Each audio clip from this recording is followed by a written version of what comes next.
बहन की शादी को 6 साल हो गए, मैं कभी उनके यहाँ नहीं गया। ईद शब रात अम्मी या अब्बू चले जाते थे।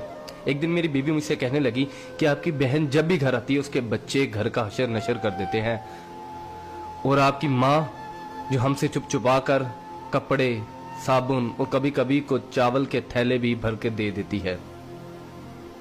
अपनी माँ से कहो ये हमारा घर है, कोई खैरात सेंटर नहीं। मुझे ये सुनकर बहुत गुस्सा आया कि मैं अपने घर का बहुत मुश्किल से गुजारा कर रहा था और मेरी माँ सब कुछ मेरी बहन को दे देती है। बहन एक दिन घर आई हुई थी तो उसके बेटे ने टीवी का रिमोट तोड़ दिया। मैंने माँ से गुस्से से कहा कि माँ, बहन को कहा करो ईद के दिन आया करे, और ये जो आप साबुन, चावल और ये जो चीजें देती हो इनको बंद करें। माँ चुप रही, लेकिन बहन ने ये सारी बातें सुन ली। 4 बज रहे थे, बच्चों को तैयार किया तो बहन ने कहा कि भाई मुझे बस स्टॉप तक छोड़ आओ। मैंने झूठे मुंह कहा बहन रुक जाती कुछ दिन।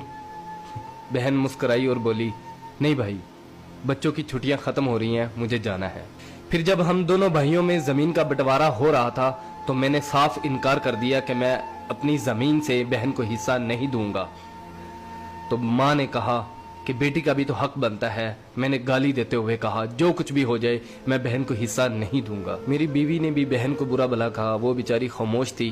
बड़ा भाई अलहदा हो गया और मेरे बड़े बेटे को टीबी हो गया और मेरे घर के हालात खराब हो गए। जितना सब कुछ था मैं उसके इलाज पे लगा चुका था। मेरे पास इलाज करवाने के पैसे नहीं थे, मैं बहुत परेशान था।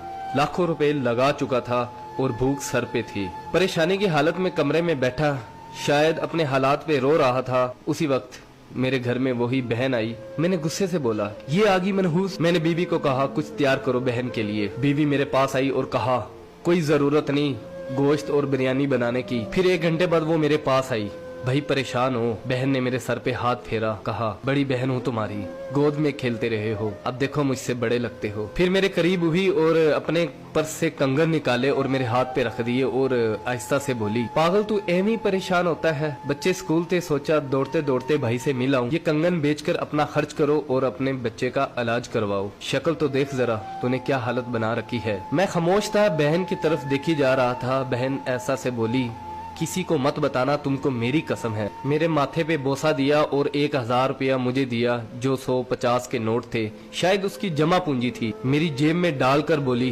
बच्चों को गोश्त ला देना और परेशान मत हुआ कर। जल्दी से अपना हाथ मेरे सर पे रखा, देख कितने बाल सफेद हो गए। वो जल्दी से जाने लगी तो उसके पैरों की तरफ देखा तो टूटी हुई जूती पहनी हुई थी और पुराना सा दुपट्टा ओढ़ा हुआ था। जब भी आती थी वही दुपट्टा ओढ़कर आती थी। बहन की इस मोहब्बत में मर चुका था मैं।